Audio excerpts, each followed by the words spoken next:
সাধারণত সারা বছর আমরা অপেক্ষা করে থাকি পৌষ পার্বণে এই পিঠের জন্য। কিন্তু অনেক রকমই পিঠে বানানো যায়, তার মধ্যে ভাপা পুলি পিঠে হচ্ছে একদম সেরার সেরা পিঠে। এই পিঠেটা না হলে যেন পৌষ পার্বণ একেবারেই অপূর্ণ থেকে যায়। তাই বন্ধুরা, এই পদ্ধতিতে যদি বানান তাহলে এই ভাপা পুলি পিঠেটা একদম নরম তুলতুলে হবে আর একেবারে মুখে দিলেই মিলিয়ে যাবে। আমি করে দেখাবো সবচেয়ে সহজ পদ্ধতিতে, যে কেউ বানিয়ে ফেলতে পারবেন এই রকম নরম তুলতুলে ভাপা পুলি পিঠে, একদম ঝামেলা ছাড়া। কোনো চালের গুঁড়ো দরকার নেই। আমি যে পদ্ধতিতে করে দেখাবো আপনারা অবশ্যই একবার এইভাবে ট্রাই করে দেখতে পারেন। এই পিঠেটা এতটাই নরম হয়, একবার খাওয়া শুরু করলে থামতেই পারবেন না, খেতেই থাকবেন। সামনে পৌষ সংক্রান্তি আছে, পৌষ সংক্রান্তিতে অবশ্যই একবার বানিয়ে দেখবেন, আশা করছি আপনাদের ভীষণ ভালো লাগবে। তাই যে সকল বন্ধুরা আমার এই রেসিপিটি দেখছেন তাদের কাছে একান্ত অনুরোধ রইল রেসিপিটি স্কিপ না করে সম্পূর্ণ দেখার জন্য। নমস্কার বন্ধুরা, ইজি কুক চ্যানেলে আপনাদের সবাইকে স্বাগত জানাই। চলুন শুরু করছি।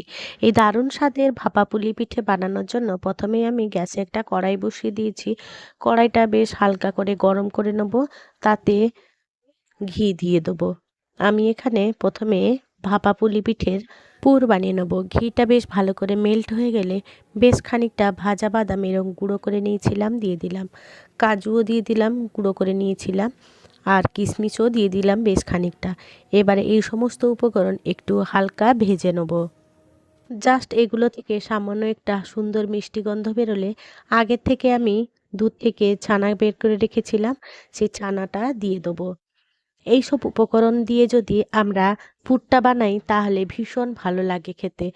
আপনাদের হাতের কাছে যেরকম উপকরণ থাকবে আপনারা সেই রকমভাবে এই পুরটা বানিয়ে নেবেন।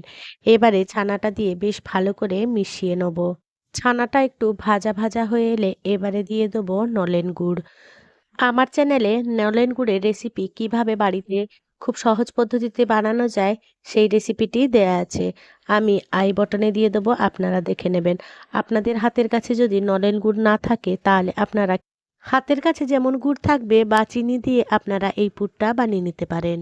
গুড়টা দিয়ে প্রথমে সমস্ত উপকরণ ভালো করে মিশিয়ে নিয়ে বেশ কয়েক মিনিট রান্না করে নেব। এইভাবে গুড়টা সবার সাথে মিশে গেলে এরকম ফুটবো ফুটবো হয়ে এলে আগে থেকে আমি নারকোল কুড়ে রেখেছিলাম, এবারে নারকোল কোড়া দিয়ে দিলাম। আপনারা যে পরিমাণ পুর বানাবেন সেই পরিমাণ মতন আপনারা এগুলো বাড়িয়ে কমিয়ে নেবেন। এবারে সমস্ত উপকরণ বেশ ভালো করে নাড়াচাড়া করে মিশিয়ে নেব। এবারে রান্না করে নেব যতক্ষণ না এটা একটা বেশ থিকনেস আসছে। দেখুন মাঝে আমি এলাচ দিয়ে দিলাম, কয়েকটা এলাচ থেতো করে দিয়ে দিলাম, এর ফ্লেভারটা খুব ভালো আসবে। এবারে দেখুন ঠিক এইভাবে টাইট হয়ে এলে এবারে এটাকে ঢেলে ঠান্ডা করে নেব একটা অন্য পাত্রে। আমার এই রেসিপিটি যদি কোনো বন্ধু ইউটিউব থেকে দেখে থাকেন তাহলে আমার এই ক্ষুদ্র চ্যানেলটিকে সাবস্ক্রাইব করে আমার পাশে থাকার জন্য অনুরোধ করছি, আর পাশে থাকা বেল আইকনটি অবশ্যই প্রেস করে রাখবেন। যখন আমি নিত্য নতুন কোনো রেসিপি দেবো আপনাদের কাছে নোটিফিকেশান খুব সহজেই পৌঁছে যাবে। এদিকে পুরটা ঠান্ডা হতে থাক। এবারে ওই কড়াইতে পরিমাণ মতন জল দিয়ে দেবো, অর্থাৎ সুজিটা যে পরিমাণে দেবেন তার দ্বিগুণ পরিমাণ জল দেবেন। আমিও সেইভাবে নিয়ে নিয়েছি। আমি এখানে 2 কাপ সুজি ব্যবহার করব আর 4 কাপ জল দিয়ে দিয়েছি। জলটা গরম হওয়া পর্যন্ত অপেক্ষা করব। এবারে সুজিটা স্বাদ মতো নুন দিয়ে দিলাম, এবারে দিয়ে দেবো 1 চামচ চিনি আর দিয়ে দেবো 2 চামচ রিফাইন্ড অয়েল। এবারে সমস্ত উপকরণ বেশ নাড়াচাড়া করে মিশিয়ে নেব, অর্থাৎ চিনি আর নুন মেল্ট হওয়া পর্যন্ত আমাদের একটু অপেক্ষা করতে হবে। চিনি আর নুনটা বেশ ভালো করে মেল্ট হয়ে গেছে আর জলটাও বেশ ভালো করে গরম হয়ে গেছে। এই পর্যায়ে একটা হাতে অল্প অল্প সুজি দেবো আর একটা হাতে হাতাটা নাড়তে থাকবো। এইভাবে যদি করেন তাহলে সুজিটা একেবারেই দোলা পেকে যাবে না, ডোটা বেশ স্মুথ হবে। তাই এই পর্যায়ে আমাদের এই প্রসেসটা অবশ্যই অবলম্বন করতে হবে। এখানে অবশ্য গ্যাসের ফ্লেম লোতে রেখে আমাদের এই রান্নাটা করে নিতে হবে। যতক্ষণ না সুজিটা একটা শক্ত ডো তৈরি হচ্ছে ততক্ষণ কিন্তু আমাদের রান্না করে নিতে হবে। কথা বলতে বলতে দেখুন ডোটা এরকম কড়া থেকে ছেড়ে আসছে আর শক্ত আকার ধারণ করেছে। এই পর্যায়ে আমি গ্যাসের ফ্লেম অফ করে দিয়েছিলাম আর এখানেই সুজি ডোটা ঠান্ডা হতে দিয়েছিলাম। খুব বেশি ঠান্ডা করে নেব না, একদম হাত ছোঁয়া মতন গরম থাকাকালীন আমাদের এই ডোটাকে একটু মেখে নিতে হবে। তাই হাতে ঘি নিয়ে নিলাম। ঘিটা দিয়ে এবার এই ডোটাকে বেশ ভালো করে ঠেসে নিতে হবে। আমি এই সুজির ডোটা প্রায় 5-7 মিনিটের মতন ঠেসে নিয়েছিলাম। যত ভালো করে ঠেসবেন তত পিঠেটা নরম তুলতুলে হবে। তাই এই পর্যায়গুলো আপনারা অবশ্যই খেয়াল রাখবেন। দেখুন সুন্দরভাবে নরম একটা ডো আমি তৈরি করে নিলাম। এবারে এই ডোটার উপরে হালকা তেল ব্রাশ করে নেবো, হাত দিয়েই করে নিচ্ছি যাতে ডোটা আমাদের উপরের অংশটা শক্ত না হয়ে যায়। এবারে ডোটা থেকে আমি লেচি কেটে নেব। আমি 2 টুকরো ভাবে করে নিচ্ছি। আপনাদের সুবিধা মতন আপনারা সেইভাবে লেচিটা করে নেবেন। ডোয়ের কিছুটা অংশ এরকম হাত দিয়ে আমি একটা লম্বা আকার দিয়ে নেব, যাতে আমাদের সমস্ত পিঠেগুলো সমান পরিমাপে তৈরি হয়। তার জন্য এই পদ্ধতিটা আমি অবলম্বন করছি। আপনাদের সুবিধা মতন আপনারা সেইভাবেও করে নিতে পারেন। এবারে ছুরি দিয়ে সমান অংশে কেটে নেব। এবারে একটা গোল্লা নিয়ে আমি এরকম হাত দিয়ে বেশ একটা গোল আকার নিয়ে নেব। এবারে রুটির মতো বেলে নেব। এইভাবে বেলে আপনারা ভাপা পুলি পিঠে বানিয়ে ফেলতে পারেন। এই রুটিটা আমি বানিয়ে নেব, খুব বেশি পাতলাও করব না, আবার খুব বেশি মোটাও করব না। মাঝখানে এরকম লম্বাটে করে পুর দিয়ে নেব। এবারে ওপরের পাটটা এইভাবে আমাদের হাত দিয়ে চেপে চেপে একটা পুলি পিঠের শেপ দিয়ে নিতে হবে। দেখুন আমি কত সহজ পদ্ধতিতে বানিয়ে দেখাচ্ছি। যে কেউ এটা বানিয়ে ফেলতে পারবেন। এবারে একটা ছুরি দিয়ে এরকম একটু ছেড়ে ছেড়ে কেটে নিতে হবে। তাতে পিঠের ডিজাইনটা বেশ সুন্দর হবে দেখতে। অনেকেই আছেন পুলি পিঠে বানাতেই পারেন না। এই পদ্ধতিতে যদি বানান, যে জানে না সেও কিন্তু একেবারেই বানিয়ে ফেলতে পারবেন খুবই সহজে। এবার দেখুন এই কাটার অংশগুলো এইরকম দুটো আঙুল দিয়ে আমাদের এরকম একটু চেপে চেপে দিতে হবে, অর্থাৎ সামনের দিকটা একটু ফুল ফুল আকারে তৈরি হয়ে যাবে। এবারে একটা চপস্টিক, আপনাদের কাছে যদি চপস্টিক না থাকে তাহলে আপনারা পেন দিয়ে এই কাজটাও করে নিতে পারেন। একটু গায়ের দিকে দেখুন ঠিক এইভাবে একটু হোল করে নিতে হবে, তাতে পিঠেটা যেমন দেখতে সুন্দর হবে তেমনি মজাদারও হবে। দেখুন কতটা সুন্দর হয়েছে ডিজাইনটা। আপনাদের কার কার ভালো লাগলো এই পুলি পিঠের ডিজাইনটা আপনারা অবশ্যই কমেন্ট করে জানাবেন। এই পদ্ধতিতে একটা করে দেখালাম, আরও একটা সহজ পদ্ধতি আপনাদের করে দেখাচ্ছি। দেখুন এইরকম বড় একটা ডো নিয়ে নিয়েছি। ডোটাকে বেশ ভালো করে অর্থাৎ বড় করে একটা রুটি বেলে নেব। এই রুটিটা খুব বেশি মোটাও হবে না, খুব বেশি পাতলাও হবে না। ঠিক আগে যেভাবে বানিয়েছিলাম ঠিক সেই রকমই বানিয়ে নিতে হবে। তবে শেপের কোনো ব্যাপার নেই, আগেরটা কিন্তু একটু গোল আকার শেপ দিয়ে নিতে হবে।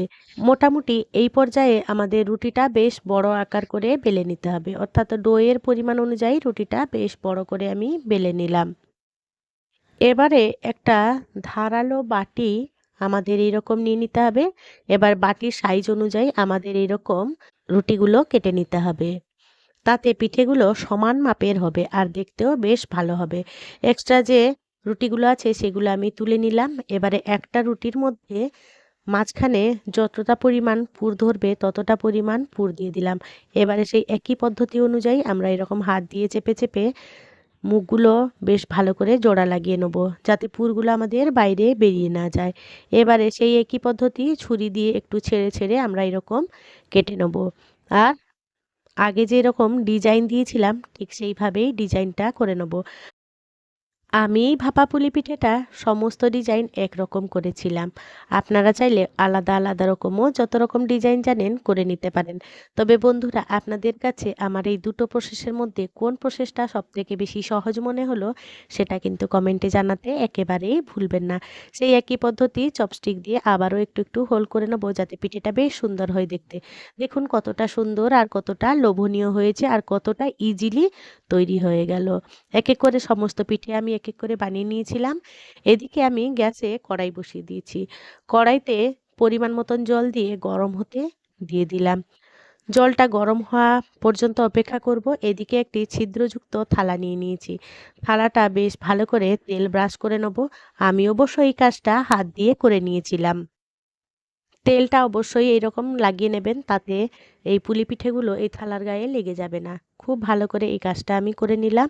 এবারে এক এক করে সমস্ত পিঠে এই থালার উপরে সাইজ করে দিয়ে দেবো, যাতে একে অপরের গায়ে লেগে না যায় সেই দিকে খেয়াল রেখে কিন্তু পিঠেগুলো আপনারা দিয়ে দেবেন। থালার সাইজ অনুযায়ী যতগুলো ধরবে ততগুলো পিঠেগুলো আমি সাজিয়ে নিয়েছিলাম।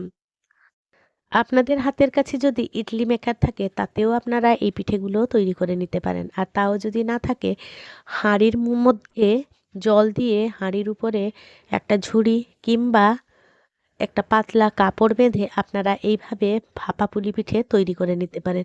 অনেকগুলো টিপস আপনাদের শিখিয়ে দিলাম। এবারে দেখুন এদিকে জলটা বেশ ভালো করে ফুটে গেছে আর অনেকটাও কমে গেছে, কারণ পিঠে বানাতে বানাতে আমার একটু দেরিও হয়ে গেছিলো। এবারে দেখুন পিঠেগুলো এই ফুটন্ত জলের উপরে বসিয়ে দেবো আর ভাপা পিঠে একদম সেদ্ধ হওয়া পর্যন্ত অপেক্ষা করব। আমার সময় লেগেছিল প্রায় 5 থেকে 7 মিনিটের মতন। 5-7 মিনিটের পর ফিরে এলাম, দেখুন পিঠেগুলো বেশ ফুলে গেছে। এবারে কিন্তু এই পিঠেগুলো এরকম গরম অবস্থায় তুলবো না, একটু ঠান্ডা হওয়ার জন্য অপেক্ষা করব। ঠান্ডা হয়ে গেলে পিঠেগুলো আমি তুলে নেব। বন্ধুরা, আজকে আমার এই ভাপা পুলি পিঠের রেসিপিটি কেমন লাগলো সেটা কিন্তু কমেন্টে জানাতে একেবারেই ভুলবেন না। যদি কোনো অংশে একটুও ভালো লেগে থাকে তাহলে ছোট্ট একটা লাইক করে দেবেন। আপনাদের এই ছোট্ট ছোট্ট লাইক আমাকে অনেক ইন্সপায়ার করে নিত্য নতুন রেসিপি বানানোর জন্য। আর যদি খুব বেশি ভালো লেগে থাকে তাহলে বন্ধুবান্ধব কিংবা প্রিয়জনদের সাথে শেয়ার করে তাদেরও দেখার সুযোগ করে দেবেন।